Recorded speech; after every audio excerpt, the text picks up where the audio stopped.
آج ہم اپنی عدالت عظمیٰ میں پیش ہوئے اور یہ کیس ایک ایسے ظالم شخص کے خلاف ہم لڑ رہے ہیں جو ایک لبادہ اوڑھ کر اس ریاست میں کبھی وہ پشاور میں جج رہا اور کبھی وہ اس سپریم کورٹ کے اندر جج رہا، مگر اس نے ریٹائرمنٹ کے بعد اپنی اصلیت دکھا دی۔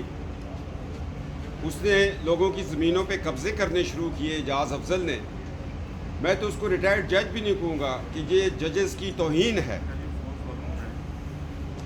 میں اس قبضہ گروپ مافیا کے انچارج جس کے گھر ڈی پی او آفریدی نے چھاپہ مار کے چرس پکڑی گئی، جس کے گھر میں 2 مرڈر ہوئے، ایک ملازم مار دیا اور ایک سگا بھتیجا مار دیا، جس کی وجہ سے میں ایک ایف آئی آر کھلا تھانہ میں پڑی ہوئی ہے۔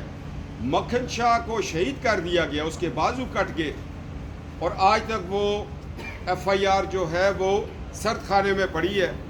کیس کو انہوں نے ٹوسٹ کر دیا، مگر وہ شخص جب گڑھی حبیب اللہ کے مقام پر 1992 میں شہید ہونے والی مسجد پر اپنا پلازا کھڑا کرتا ہے، ایریگیشن کی زمین پر اعجاز افضل پلازا کھڑا کرتا ہے، اور ڈیفینس منسٹری خاموش ہے کہ ایک برج جس کے ٹرمینل اس نے بند کر کے پلازا کھڑا کر دیا ہے، مگر میری استدعا پر ٹی ایم اے بالا کوٹ نے اس کو سٹے کر دیا ہے۔ ہم کسی کو یہ اجازت نہیں دیں گے کہ ہماری ریاست کے اندر وہ ساری زندگی گریڈ 22 کو انجوائے کرے اور اس کے بعد پھر وہ باہر جا کے اپنے اس سٹیٹس کو جو honourable supreme court of Pakistan, ریاست پاکستان اور آئین پاکستان نے اس شخص کو دیا، اس کے سائے میں وہ پھر اس کے بھائی، بیٹے، اس کے بچے، اس کو دی ہوئی سیکیورٹی ریاست کی طرف سے ایک اس کو گن مین ملا، وہ بھی قبضہ گروپ کی شکل میں اس کے ساتھ ہے، اور وہ گن مین اس حرکت پر سسپینڈ ہو چکا ہے۔ وہ گن مین اس کے بیٹوں اور بھائیوں کی گاڑیوں میں آگے بیٹھا ہوتا ہے اور پیچھے ڈرگز جو ہے وہ ایک شہر سے دوسرے شہر جا رہی ہوتی ہیں، مانسر سے مظفر آباد جا رہی ہوتی ہیں۔ آج اس شخص کے ساتھ ہمارا مقدمہ ہے، اس نے ہماری زمین پر قبضے کی کوشش کی جو میرے والد کی ہے۔ یہ زمین کیس نہیں ہے، یہ کیس 2007 میں نے جو ایک خواب دیکھا تھا، 14 سال کے بعد اس خواب کی تعبیر اس کیس میں نظر آئی ہے۔ یہ وہ شخص ہے جو ماضی میں جب وکیل تھا تو آقا علیہ السلام کی ختم نبوت کے منکروں قادیانیوں کا وکیل بنا۔ اس نے مانسرہ میں کیسز لڑے اور یہ قادیانیوں کو ڈیفینڈ کرتا تھا، اور اللہ کے ولی مجدد کہتے ہیں کہ مرتد کا دفاع کرنا کفر ہے۔ پھر انہی قادیانیوں نے اس کو اس نظام کا حصہ بنوایا، اور وہ شخص آنریبل ہو سکتا ہے جو آقا علیہ السلام کی شان، جو شخص اس شان کو بڑھانے کے لیے عدالت میں جائے اور اس کے خلاف وکیل کھڑا ہو۔ میں آج اپنی عدالت عظمیٰ کے سامنے سر جھکا کر ادب سے شکریہ ادا کرتا ہوں۔ میں اس فیصلے پہ مطمئن ہوں، یہ فیصلہ میرے حق میں نہ ہوتا پھر بھی میں مطمئن تھا۔ مجھے یہ جو آنریبل ججز بیٹھے ہوئے یہ میرے کیس کو یہاں ڈسمس کر دیتے، پھر بھی میں قانون ساز ادارے کا 10 سال ممبر رہا ہوں، میں آئینی ذہن رکھتا ہوں، میں 73 کے آئین کے اندر ہوں۔ جو یہ فیصلہ کرے، میں اس کو ریویو پہ بھی نہیں جانا تھا۔ یہ فیصلہ، یہ کیس کیپٹن صفدر کا نہیں ہے، یہ انیشیٹ ہوا ہے مدینہ پاک سے کہ ایک شخص جو آقا علیہ السلام کے منکروں کا وکیل ہو، اس بلڈنگ میں بیٹھ کے وہ نام پیدا کرے، جس طرح فرعون کو اللہ نے بادشاہت دی اور پھر اس کو دریا میں غرق کر کے ریتی دنیا تک بتا دیا کہ میں فرعون کو چاہتا تو جب اس نے خدائی دعویٰ کیا تو اسی رات مار چھوڑتا، نمرود کو مچھر سے مروا دیا، مگر رب نے یہ بتایا کہ اس کو میں نے طاقت دی، مگر اس کی طاقت کو میں نے اپنی لہروں کے حوالے کر دیا۔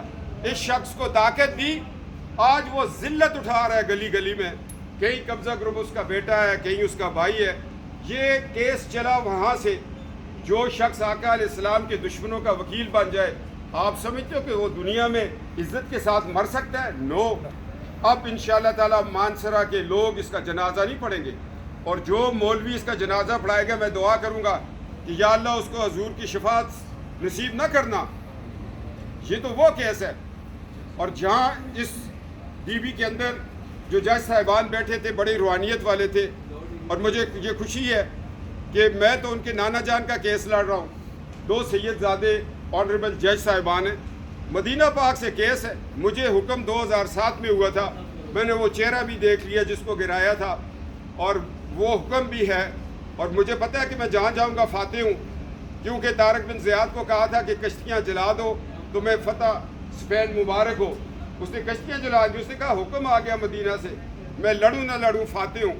میں کیس کروں نہ کروں, اس شخص کا مانسرہ میں جنازہ کوئی نہیں پڑے گا جو اس عدالت عظمیٰ میں بطور جج رہا. اجاز افضل قادیانیوں کا وکیل رہا, آج قبضہ گروپ ہے. آج ہماری استدعا تھی کہ مانسرہ میں کیس لو.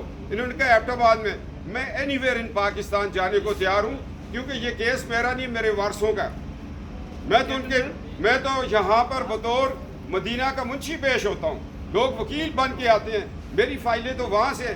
مجھے آج پتہ ہے, میں اپنی عدالتوں کا احترام کرتا ہوں, اور مجھے پتہ تھا میں جہاں بھی گیا ہوں کوئی سید زیادہ آگے بیٹھا ہوا ہے. تو یہ سیدوں کے فیصلے سیدوں نے کروائے ہیں, سیدوں کا کیس ہے.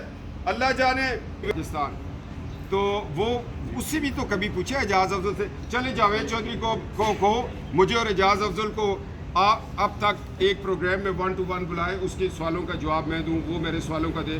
اس کو پاناما کیس سے 2 دن پہلے کون سی FIR دکھوا کے فیصلہ لکھوایا گیا, یہ تو بتاؤ جا. انہوں ہیڈنگ بڑھاؤ نا کہ اعجاز افضل کو پاناما کیس سے پہلے رات کو کس بندے نے کون سی FIR دکھوائی, تو وہ بیٹھ گیا, کڑھیچ ہو گیا, اور اس نے ہمارے خلاف فیصلہ لکھا.